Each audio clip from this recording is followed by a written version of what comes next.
Welcome back and straight to the conversation. As seen in the report, many are saying this is not a right move in the right direction. It's a short-term solution and not a long-term thing. And given the state of the Nigerian debt profile, do you also think this is a right move or it is not?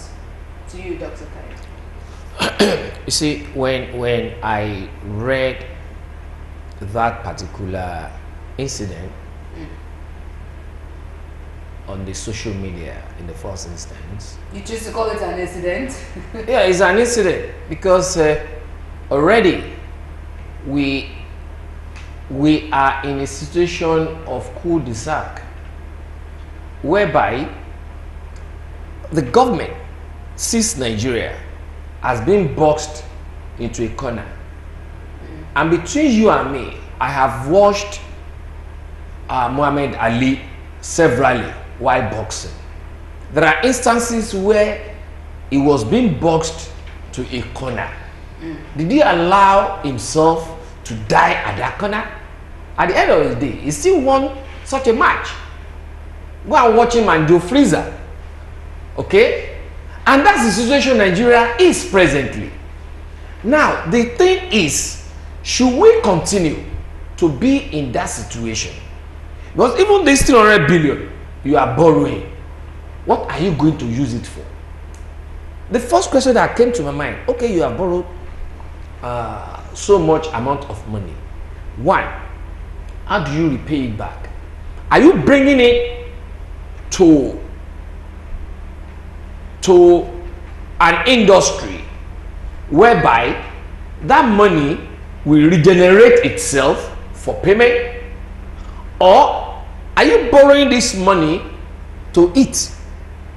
And then when you eat it up, how do you pay it back? You go and borrow another one? Then that means you will now be in a state of perpetual penury. All right? Also, in fact, there was another story immediately after that. The federal government is trying to sell off its holdings in some of the companies is having shares to be able to pay for palliatives. All right. Now, the issue of the 30 billion, 3 billion. I mean, sorry, 3 billion US dollars. If you read the story further, it also said that NNPC is going to pay back through deliveries of crude oil.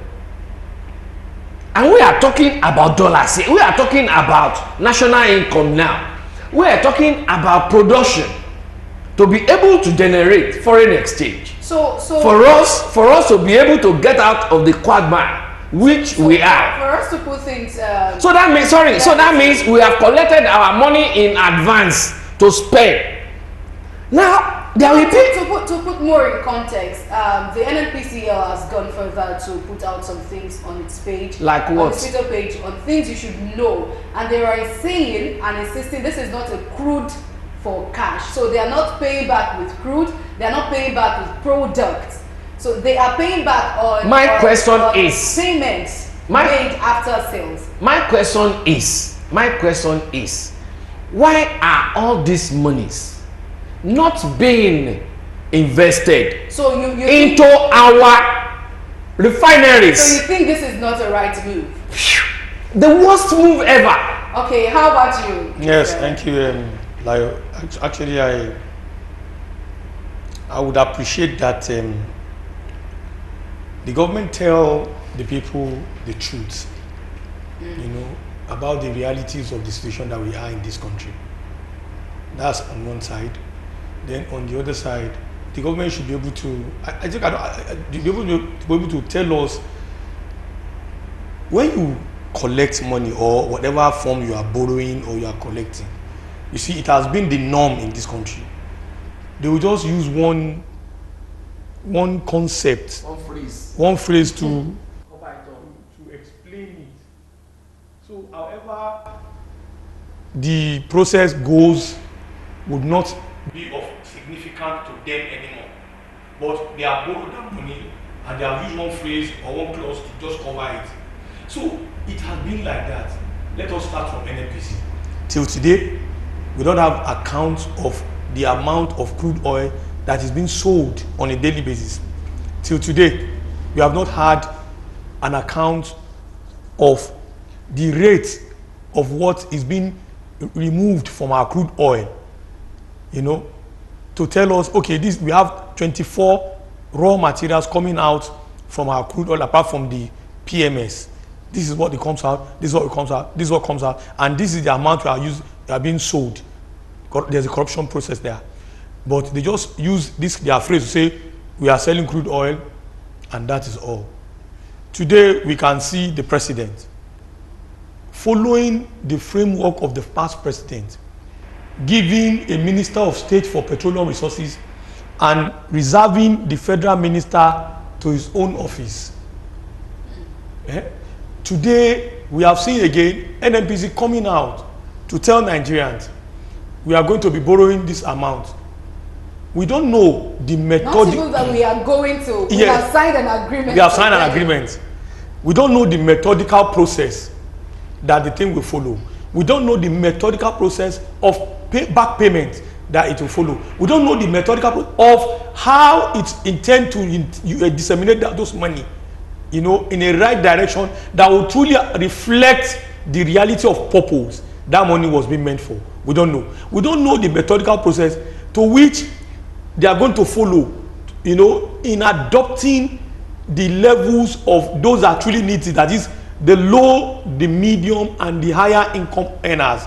We want to know who are these things targeting, this cushioning effect. We have not known anything. Now, there was a time IMF proposed that Nigeria should remove subsidy, and then there was an announcement that followed that there's some certain amount of billions of dollars that the IMF had given to Nigeria to cushion the effect of the severely affected Nigerians. We don't know. There was a time they proposed that they want to be giving some amount of money to people, 5,000. When they saw the outcries of Nigeria and the reaction, they stopped it. We don't know what exactly is happening in that process. They have decided to use what I describe as cutting to cover it so that we can't see beyond the cutting. And so, that is the reason why we are still here. The amount of money IMF have given us, no explanation, no methodical process as to how it will follow. In the way the former Minister of Disaster Management and Humanitarian did, you know, she was being given amount of money to cushion the effect of those that have been affected by disaster. Poor response, poor mitigation, poor preparedness. All those things are those concepts of disaster tool and management that is expected of an expert, you know, who is in the ministry to propose to the minister to follow and let the journalists disseminate it so that Nigerians can appreciate their approach and followership in the way they will do it. But yet, no result. But we will see on social media how some section of the region in this country is being given 5,000, and those people will be shouting in the north and in the Hausa language, we have not seen any physical features on the TV to show that, okay, have you seen some section of the region talking thank you in Hausa, now go there, Mungo there. We have not seen any Yoruba one. We have not seen any physical feature that shows that some people are lining up to collect money even in this southwest. So we cannot continue, you know, using a phrase to coin something that will not prosper Nigerian at the end of the day and say we are playing politics with it. I think it's high time we begin to. You see, my own submission on this is that, one, you talked about, despite the fact that our budget, we said our budget cannot even again, you know. When you are now borrowing, this money from IMF to distribute to the people, you're also borrowing this one to also do what? Then to what extent is our budget now going to take care of industrialization, whereby most of the industries on Agidingbi, Oba Akran, where's this, that place we have cocoa industry limited. How do you now resuscitate?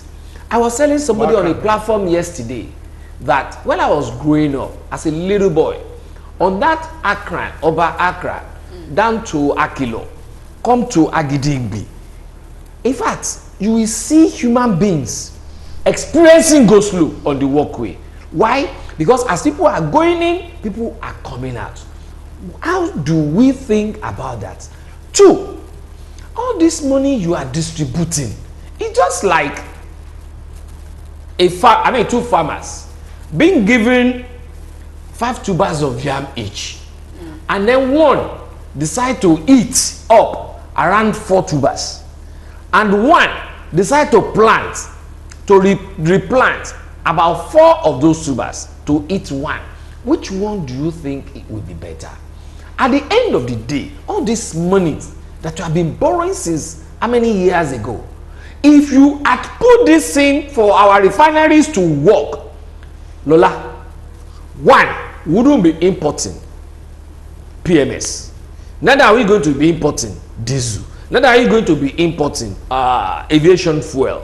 All right, which government had claimed were having effect, pressure on dollars. Okay. Rather, we'll be having some other derivatives, almost about 10 other products from cracking that crude oil, which we can be selling outside the country, that will not even be bringing us dollars. Imagine in 1978, just 78 here, what was the exchange rate? A naira to a pound, 78 kobo to $1. Okay, so let's look at the bright side of things here. And where is the bright side? Following the announcement of the loan, before then, Naira crashed against the dollar. And following this announcement, there were reports in the news that Naira went up a little bit. So could this not also be a blessing in disguise? No. Given the fact that on the Forex, Naira was depreciating, and now we have more dollar to, make it. Let me tell you one sincere truth about depreciation of Naira. It is that the leadership classes in Nigeria is not thinking of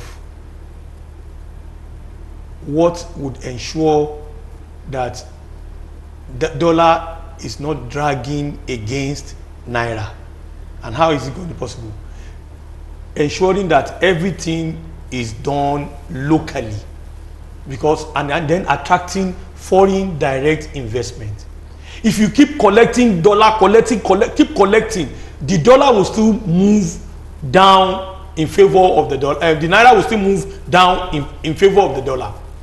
But once we have a leader like Lee Kuan Yew, who sees potential on its people, who sees potential on its environment, who sees potential on the natural resources that the country has and how it can be harnessed to favor the inhabitants, then there will be lesser pressure on the Naira, more pressure against the dollar. Then Naira begins to appreciate.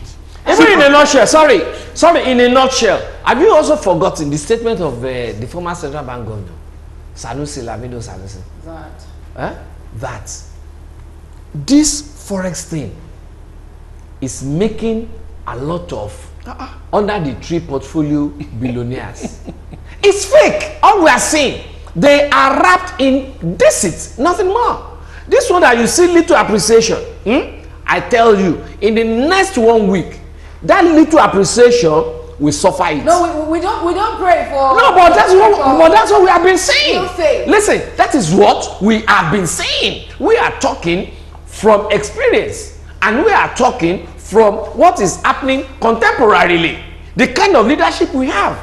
If we have a purposeful leadership, by now, what we are experiencing will not be experienced. So this conversation is in tandem with the recent.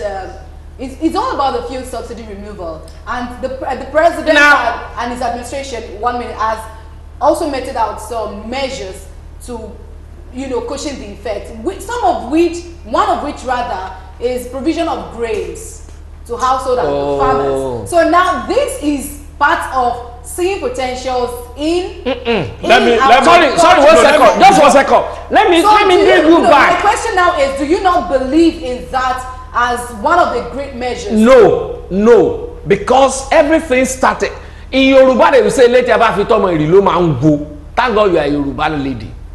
Anything built on deceit, just small truth like this, we bring it down. Come back to that subsidy you spoke about. Have you forgotten that concept of DSDP policy of the NNPC that was just relinquished of recent? Are you aware of it? DSDP, that is direct supply, direct purchase, indicates that, listen, when I'm giving you a crude oil, okay, of about 20 naira in value as a refiner, I say, okay, Lola, refine this. The value of the crude oil is 20 naira, all right? But you know, you are going to get about 10, 12 derivatives there, inclusive of PMS, diesel, aviation fuel, and all that, okay? And I'll say, okay, after refining, just give me PMS, aviation fuel, and diesel. What of that same 20 naira? Are you with me? So the remaining is with you, okay? And when I'm sending it to you, it's FOB. When you're bringing this one to me, it's FOB. That means what I am now going to work on is the discharge at the port by NNPC, the storage at those private storage tanks, and then the distribution to the filling stations. So tell me, where is that subsidy?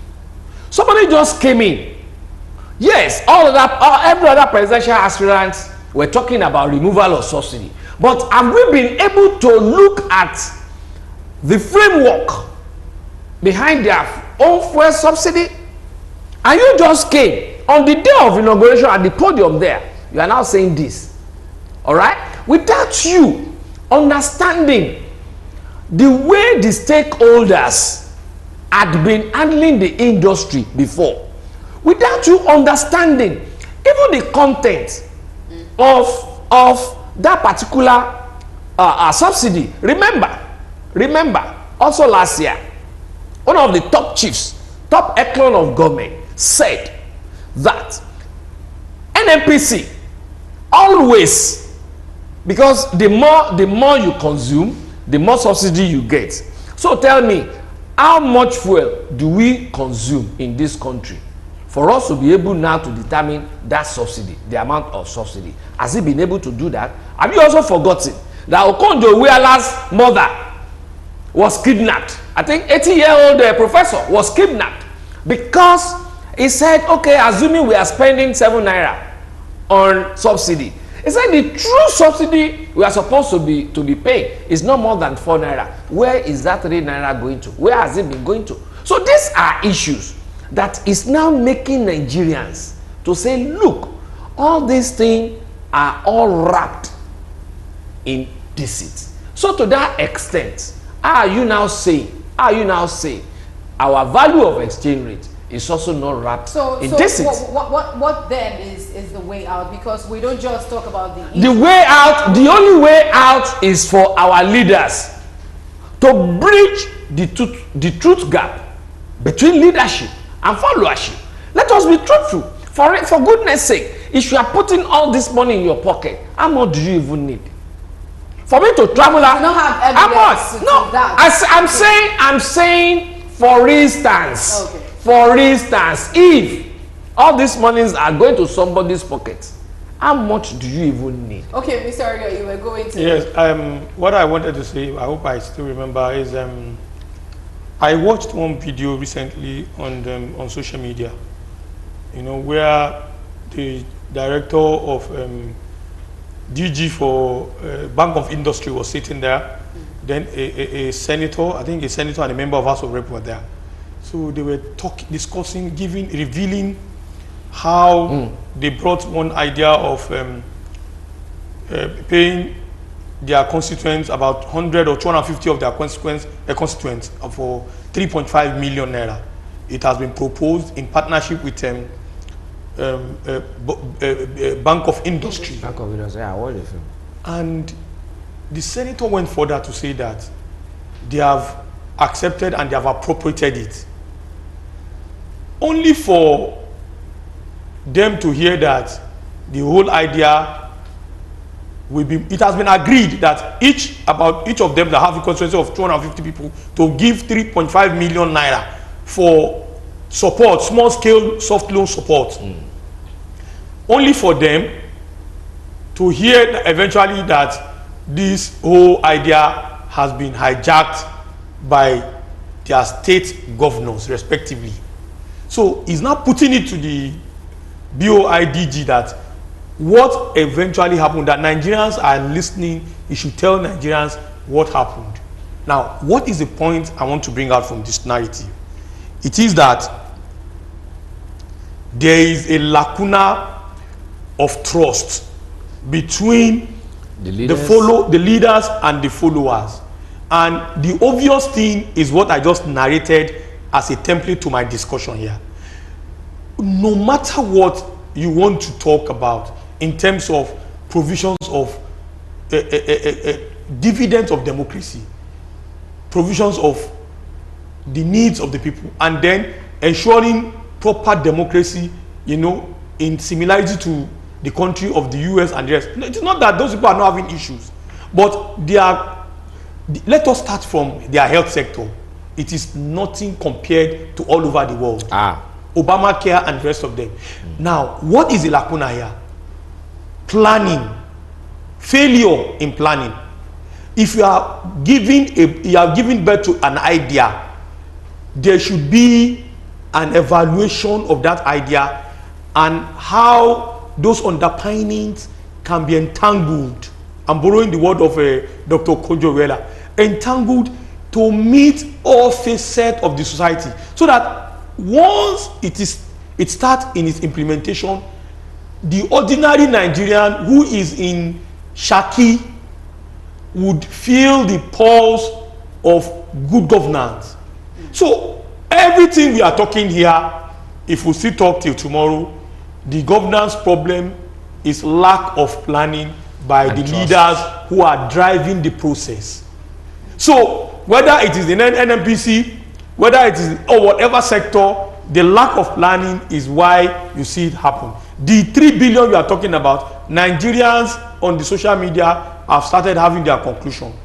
In the way Hadi Sidika started the Nigerian Air, and in the way it finishes it, whatever it is your view, it is better said. Okay. So that exactly is the reason why there is the lacuna and there's the solution, that it is obvious between both parties, but one is not wanting to tell the truth, but follows the word of Professor Wole Soyinka of being economical with the truth always, because of the greed and self-centeredness they are gaining from the whole thing. Okay, so and then in conclusion, okay, I have written, yeah, even 30 seconds. Okay. I've written an article talking about the connivance of Nigerian leaders against his people. And when I'm talking about Nigerian leaders, it's inclusive of every leader. And like my mentor said, Mahatma Gandhi, he said, our resources can only be good enough for our needs and not for our greed. All right. Thank you very much for that submission.